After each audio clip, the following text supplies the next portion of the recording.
آپ کو لیے چلتے ہیں کا پودا جو ہے یہ کھلنے سے پہلے مرجھا نہ جائے، مگر آج 4.25 سال بعد وہی جو شخص کنٹینر پر بولتا تھا ایک ناخدا کی آواز میں، آج اس نے جمہوریت کی دھجیاں بکھیر دی ہیں اور پاکستان کے اندر فاشزم اور خدا نخواستہ اس کو اگر یہ سمجھ میں آ گئی ہے کہ متحدہ اپوزیشن انشاءاللہ ایک جمہوری اور قانونی اور آئینی طریقے سے یہ جو عدم اعتماد کی جو موشن لے کے آئی یہ کامیاب ہوگی، وہ اپنے اقتدار کے لیے وہ تمام حدیں پلانگنے کے لیے تیار ہے۔ اور آج کہتا ہے جناب یہ لوگ یہ خچر ہیں، انہوں نے پیسے لیے ہیں، ان کے منہ پہ تماشا خود ان کے اتحادیوں نے مارا ہے، اور ان کے جو معتبر اتحادی ہیں انہوں نے کہا کہ کہیں ایک دھیلا نہیں خرچ ہوا، نو ہارس ٹریڈنگ۔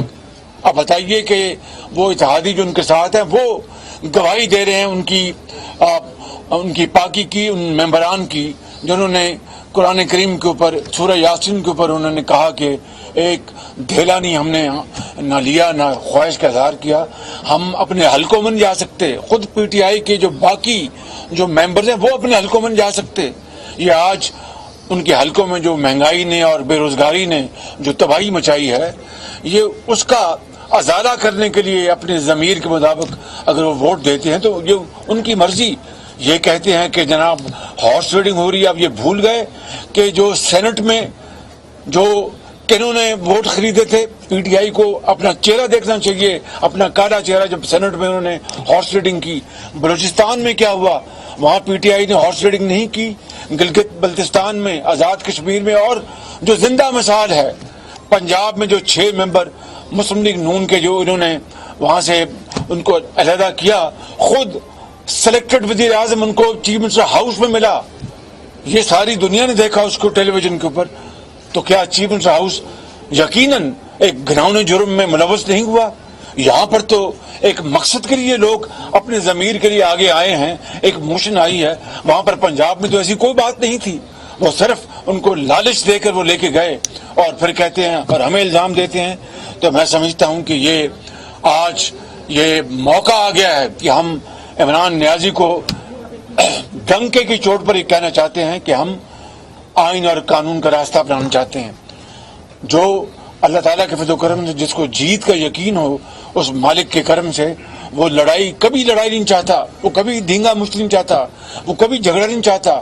ہم چاہتے ہیں کہ آئین اور قانون کے راستے ہمیں جانے کی اجازت دی جائے اور سب کو اپنا ووٹ کا استعمال، حق کا استعمال ان کو اجازت ہونی چاہیے۔ اور میں اسپیکر کو وارننگ دیتا ہوں کہ آپ اسپیکر بن کے اپنا رول ادا کریں، وگرنہ تاریخ میں آپ کا نام بہت ہی برے الفاظ میں لکھا جائے گا اور آپ کی پھر جو عزت جو ہے وہ خدا نخواستہ خاک میں مل جائے گی۔ ابھی بھی وقت ہے اسپیکر صاحب کہ آپ ہوش کے ناخن لیں اور عمران خان کا اعلی کار نہ بنیں، آپ اس جمہوریت کو ڈریل نہ ہونے دیں، وگرنہ تاریخ کبھی آپ کو معاف نہیں کرے گی، یہ عوام آپ کو معاف نہیں کریں گے۔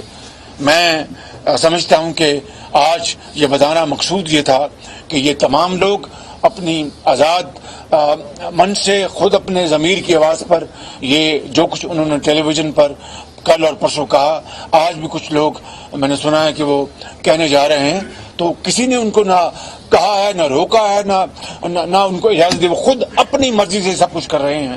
تو جو لوگ ہمیں تانا دے رہے ہیں اپنے گریبان میں جھانکیں، بلوچستان سے لے کر کے پی کے اپنا گلگت اپنا بلتستان اور آزاد کشمیر اور پنجاب میں جنہوں نے بوریوں کے منہ کھولے بلوچستان میں، کس کو اس کا علم نہیں ہے؟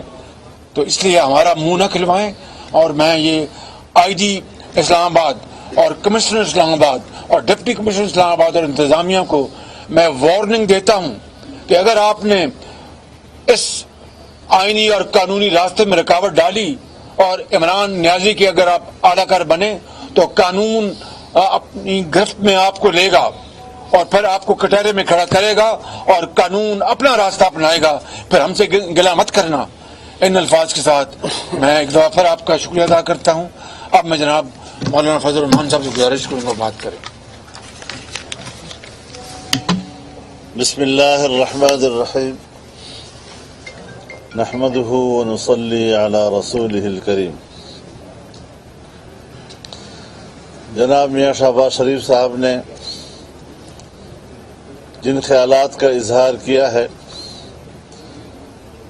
اس سے 100% اتفاق کرتے ہوئے میں یہ بات کہنا چاہتا ہوں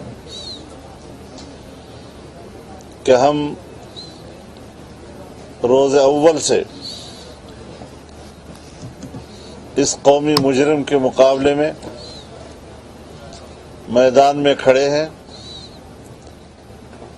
حق کا علم لہراتے ہوئے آگے بڑھے ہیں، اور آج وہ منزل آن پہنچی ہے جب اس طرح کے نااہل، ناجائز اور نااہل حکمران کفر کردار تک پہنچیں گے اور شکست سے دوچار ہو کر جس ذلت اور رسوائی کے ساتھ وہ اپنے گھر جائیں گے، تاریخ کے صفحات پر یہ الفاظ بھی رقم ہوں گے.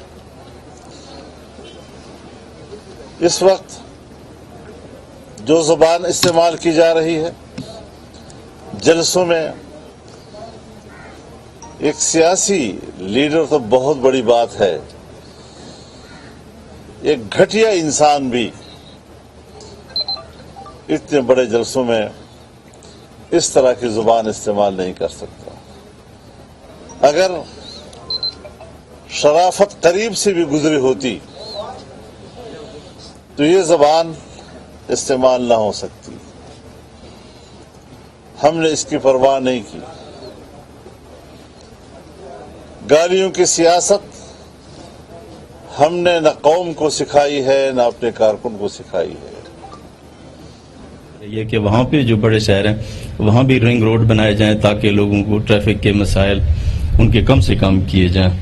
اس کے علاوہ راولپنڈی ڈویژن کے اندر تقریباً 195 ارب روپے کے 822 جو پروجیکٹس ہیں تقریباً مراحل تکمیل کے مراحل کے نزدیک ہیں. 95% ان پہ کام مکمل ہو چکا ہے. تو یہ تمام منصوبے انشاءاللہ اس ملک کے، پاکستان کے اور پنجاب کے اور خصوصاً راولپنڈی اور اسلام آباد کے عوام کے لیے انشاءاللہ یہ آسانیاں پیدا کریں گی. اور پنجاب میں اس دفعہ ریکارڈ ترقیاتی کام ہو رہے ہیں اور آپ کی سربراہی میں انشاءاللہ ان کو ہم مکمل کریں گے، اور جو لوگ اس کے اندر رکاوٹ ڈالنا چاہتے ہیں انشاءاللہ وہ ناکام ہوں گے. میں انہی الفاظ کے ساتھ آپ سے اجازت چاہوں گا. پاکستان زندہ باد.